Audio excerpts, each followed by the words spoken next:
All right, so a lot of Forex traders are talking about how to trade against banks.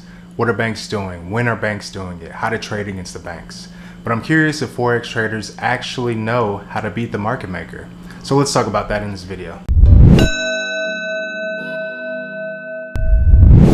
What's up guys, Jason here from CurrencyCaptain.com. In this video, let's cover the basics of how banks trade and how you can trade against the banks successfully. All right, so before we talk about bank trading and how you can trade against the banks, it's probably important to know what a bank actually is. So what is a bank?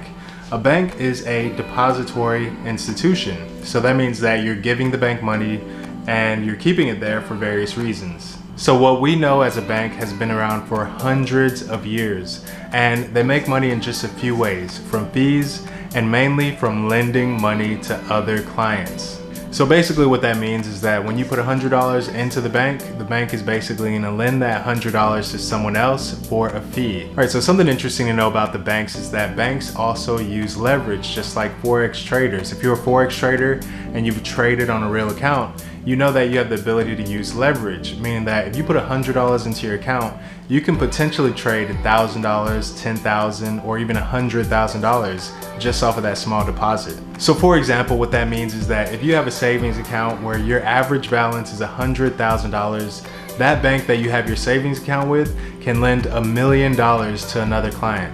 So basically, banks make money by lending money that isn't theirs. Now you know why it's so hard to get a loan. But in all seriousness, the bank is lending money that isn't theirs, so they have to screen people to make sure that they'll be able to pay the bank back. Because if they don't, the bank doesn't make any money. Now let's talk about fees, the second way that banks make money and the main way that Forex brokers make money. So your Forex broker actually gets paid every single time you make a transaction. Every time you enter a trade, they get paid. Every single time you exit a trade, they get paid. Now, the technical name for this is called the spread, but we're not gonna get into that right now. Just remember that the more you trade, the more the broker makes. Now, something else to keep in mind is that the transaction fee for your trade, or the spread, is also relative to your trade size. So the larger you trade, the more your spread is gonna be. All right, so just think of it this way. If your broker was a big company like Amazon who just shipped stuff, then they would make their money with shipping fees. So that means that the more frequently you ship something, the more frequently you're gonna pay a shipping fee. And also, the larger the box, the larger the shipping fee. So obviously that shipping company wants you to ship big things very often.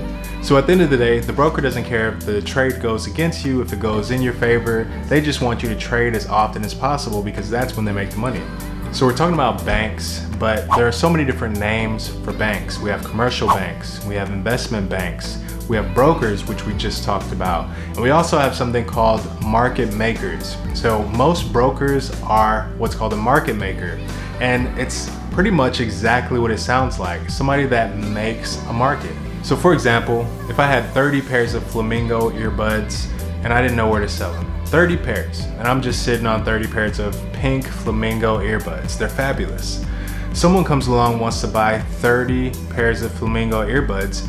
All of a sudden there's a market. Anytime you have a buy and a sell, now you're creating a market. So the main goal of any market maker in any industry is to make sure that there is a market, which is why a lot of times market makers trade against their clients. They want to make sure that if you have 10 buy positions, that they have 10 sell positions there available for you, even if they have to put them up themselves. So you can kind of think of a broker like a pawn shop.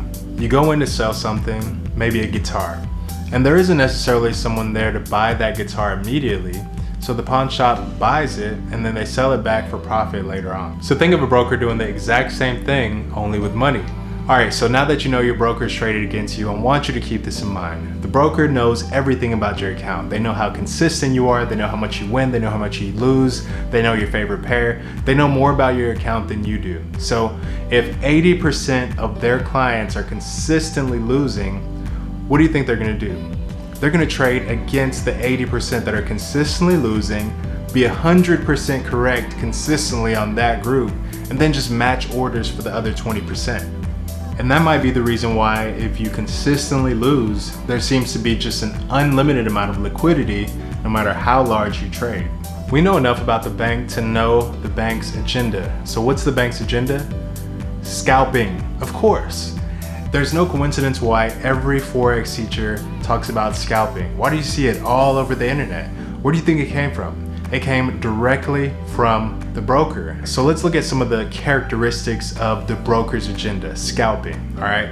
You're trading very often, several times per day, sometimes 100 times per day I've seen. I used to trade 100 times per week, trading larger. Now, technically when you're in the market for a shorter amount of time, yes, your risk is technically lower because you're exposed for a shorter amount of time, meaning that if I'm in the market for 1 hour, I, again, technically have less risk than if I was in the market for 3 months. So that leaves scalpers trading much more often and much larger than they should be trading. Another characteristic of scalping, you have to trade during volatile times. The market doesn't move that much in general when it comes to currencies compared to stocks. So you have to look for some sort of impactful event like an interest rate change or some unemployment numbers to come out so you can ride that wave. The problem with this is brokers are also traders, and brokers are much better traders than the majority of retail traders. So when there's a lot of volatility in the market, they have to protect themselves from the quick moves. So when there's a big event like an interest rate change or unemployment release, they have to increase the spread so that no matter how fast the market moves, they still collect a fee from their clients. So basically, if you're trying to get in and out of trades during really volatile times, which would be the only good time to scalp, then all of your opportunity is basically taken away by the broker also trading and manipulating the spread. And lastly, most scalping strategies are technical. Technical analysis is really fun for new traders to learn. Technical analysis is really impulsive, it makes you overtrade. But at the end of the day, scalping really isn't the way to go when it comes to Forex if you want to beat the market maker. All right, so what's the real way to beat the broker? 1, trade much less often, all right? If you trade once or twice per week, the fee that you're gonna pay to the broker is gonna be so insignificant. You're not even gonna be on the radar. Number 2, trade much smaller sizes, all right? Remember, if you trade large sizes, the larger you trade, the more you're gonna pay the broker per transaction. Now, the broker does not want you to blow your account. That might discourage you from trading. They just want you to keep trading over and over and over and keep that hope that you're gonna make something of your trading account and trade often and large and keep putting money into your trading account. So if you're not trading too big and you're not trading too often and you're not depositing more and more and more and more and more into your trading account, you're literally beating the broker. You're trading once a week, you are beating the market maker. So learn how to trade much less, learn how to trade much smaller, learn to maybe scale into your positions. I mean, look at swing trading compared to scalping. Swing trading, you trade once a week, maybe twice per week, 3 times on a really phenomenal week. With swing trading, you can also scale in, meaning that you have 3, 4, 5 days to be in a trade. So if you want to enter one full lot, you don't have to enter one full lot all at once. You can enter 2.5 mini lots 4 times over the course of the week, and it'll be the same thing as entering a lot.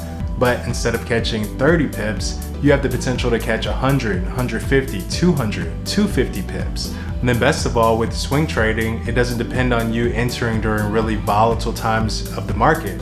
So you can wait for a time that has the lowest spread and actually pay the broker even less than you would if you were scalping. All right, so keep these basics in mind when you're trading and it'll help you trade successfully against the banks. If you like this video, hit the like button, hit the subscribe button, check out the community at currencycaptain.com, and I'll see you next time.